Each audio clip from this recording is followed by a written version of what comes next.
Alright, what's up guys, and welcome to Gaming History 101's continuing buyer's guide for retro consoles. Today we're doing a console that I don't think a lot of people get a chance to see. This was much more widespread in Japan as the Mark III and as the Master System in Europe, where it was much more popular, but looked very different. So this VCR looking item here is the none other than the Sega Master System, also known as the Power Base, which is why on the Genesis the adapter that lets you play Master System games on the Genesis, it's called a Power Base converter. This came out 2 days after the NES, or before.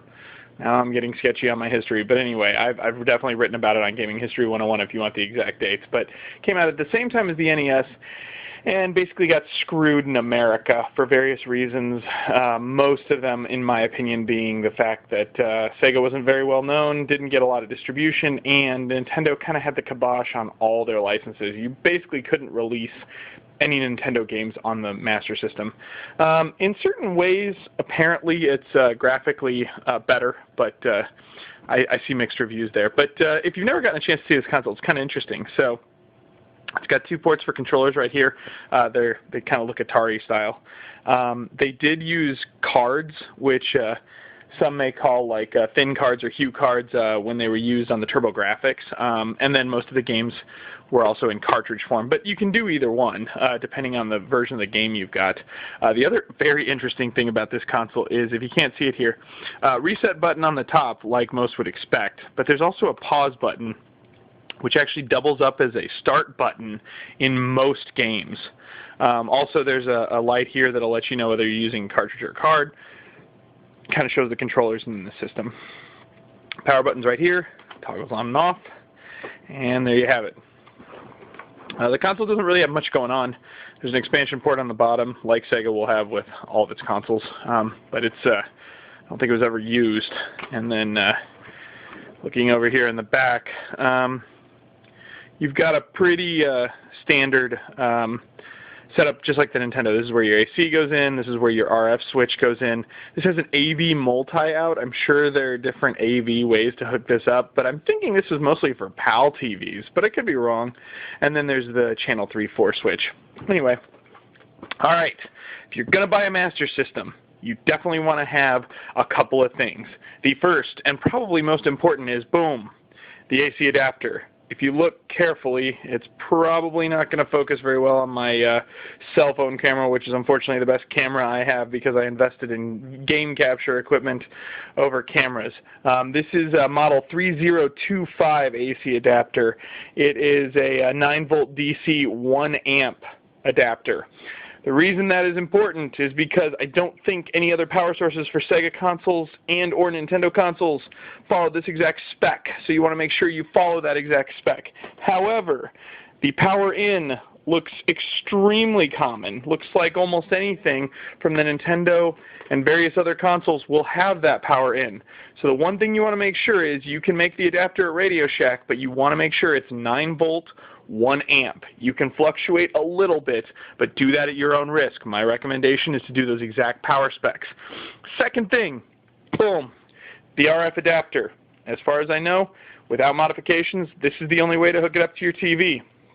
Again, like I said with the Nintendo Buyer's Guide, if you do not have a way to, or if you don't want to use the screw-in or want a different option, you can hook this up to a VCR and then use those AV outs. You can also use it like I do for the capture card.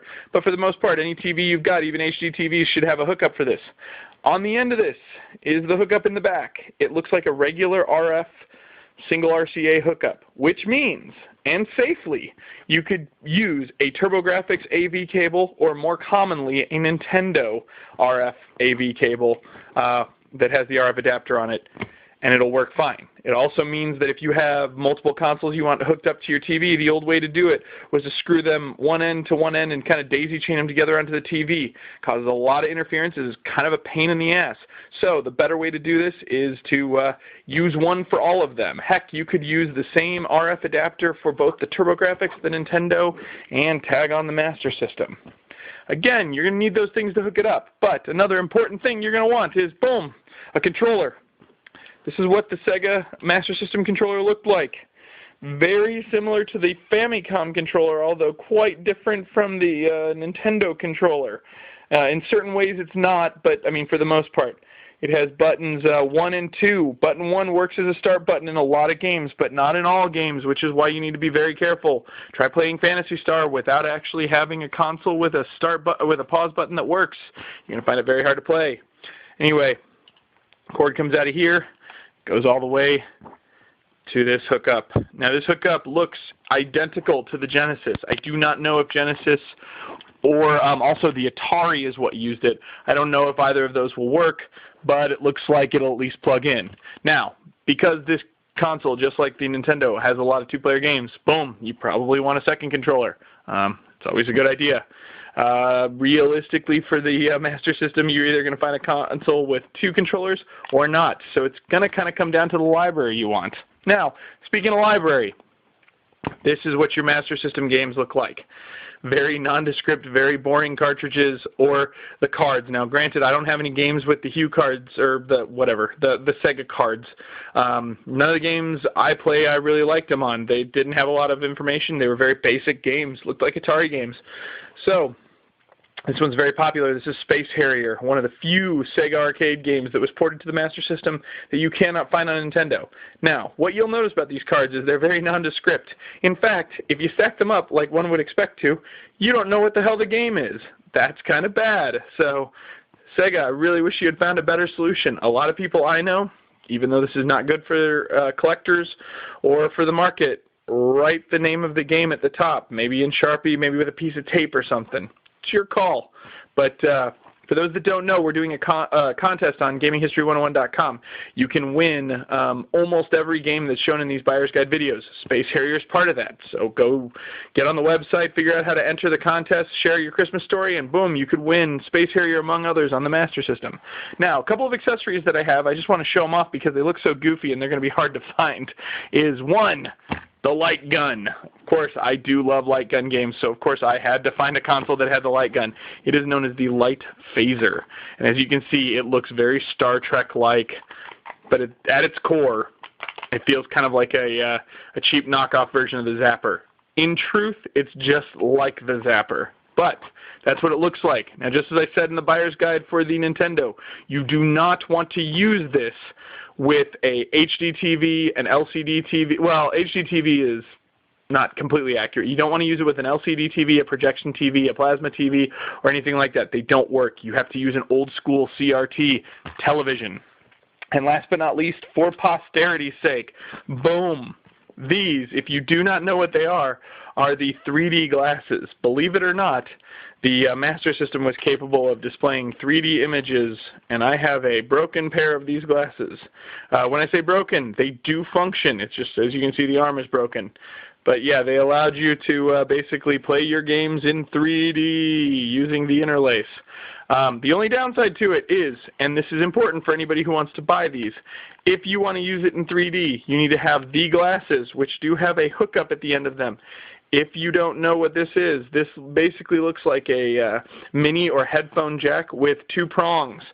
That requires a cartridge that plugs, I believe, into the card adapter because all 3D games are up in the cart slot. I have a couple of 3D games such as Zaxxon, but I need the card adapter that plugs into here, and then I plug this into the card that goes into there, and I get 3D when I'm looking at the screen. Unfortunately, I do not have that card, and I get the distinct impression it's going to cost a lot of money to get.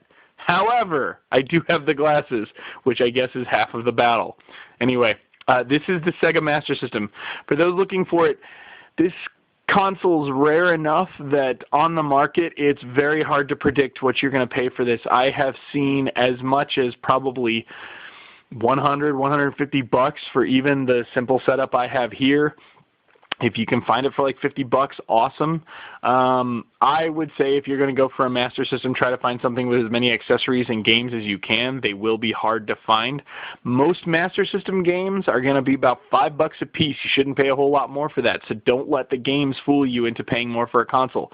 A good working console itself, with all its accessories, with the official, AC power and the 2 controllers, yeah, I would say you're getting a good deal if you can pay less than $30. And more realistically, especially in big cities, you're going to pay more like $50 to $100. guide. But that's our buyer's guide on the Sega Master System. Definitely go to gaminghistory101.com to figure out how you can enter the contest and win this and many other games for this console. You're not winning the console, you're just winning games. Also, you can see write-ups for this console and many others, and you can see the write-up on the specific buyer guide that gives you a little bit more information than I'm providing here on the video. But I just want people to see what these look like. Here's the Sega Master System. Peace.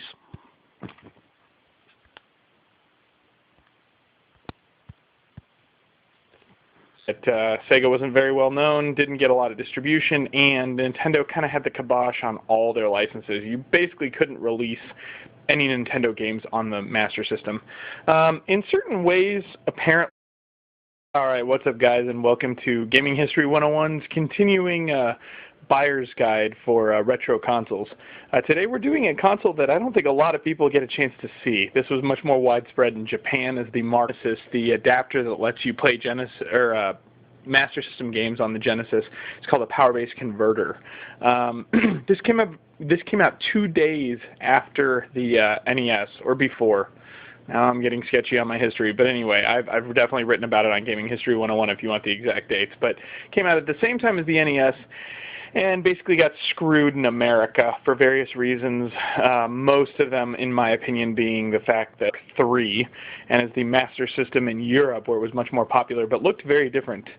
So this VCR-looking item here is the none other than the Sega Master System, also known as the Power Base, which is why on the Genesis